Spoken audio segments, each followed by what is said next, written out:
Forced integration gave us a dangerous illusion. It made us believe that proximity to power was the same as ownership. But sitting at someone else's table does not mean you own the house. Being allowed inside a system is not the same as building one. And if that system was built with your exclusion in mind, then inclusion alone can never be liberation. That is the misunderstanding. For too long, we were taught to seek acceptance before sovereignty, access before architecture, validation before self-definition.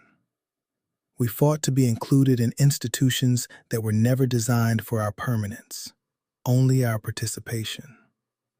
Schools that taught us labor, but not legacy. Banks that offered debt before ownership. Politics that offered votes without control. Culture that celebrated our performance, but feared our independence.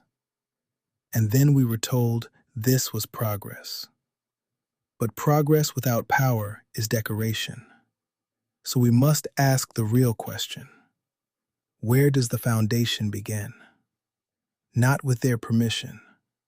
Not with waiting for recognition. Not with asking those who dehumanized us to define our humanity. Foundation begins with first principles. Who are we? What do we own? What do we control? What do we teach our children? What survives us when we are gone? A foundation begins with land, with family governance, with contracts understood, with economic circulation, with institutions we trust because we built them. It begins with memory, because a people disconnected from origin will mistake survival for freedom. The issue was never simply segregation versus integration. The issue was dependency. Can we feed ourselves, educate ourselves, protect ourselves, govern ourselves, transfer wealth without interruption? That is the real question. Because rights are not gifts from gods in suits. Government does not grant humanity. It is supposed to recognize what already exists. No man gives another man dignity. No institution creates divine worth. The Constitution restrains government. It does not manufacture your humanity. And once you believe your freedom comes from permission, you will spend your life negotiating for what should never require negotiation. So the work is not separation for separation's sake. The work is construction.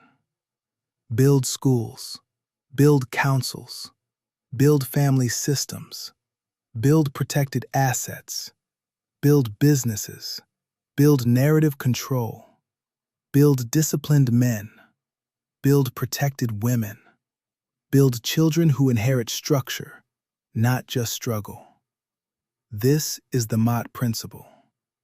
Same condition, new behavior. Stop asking to be let in.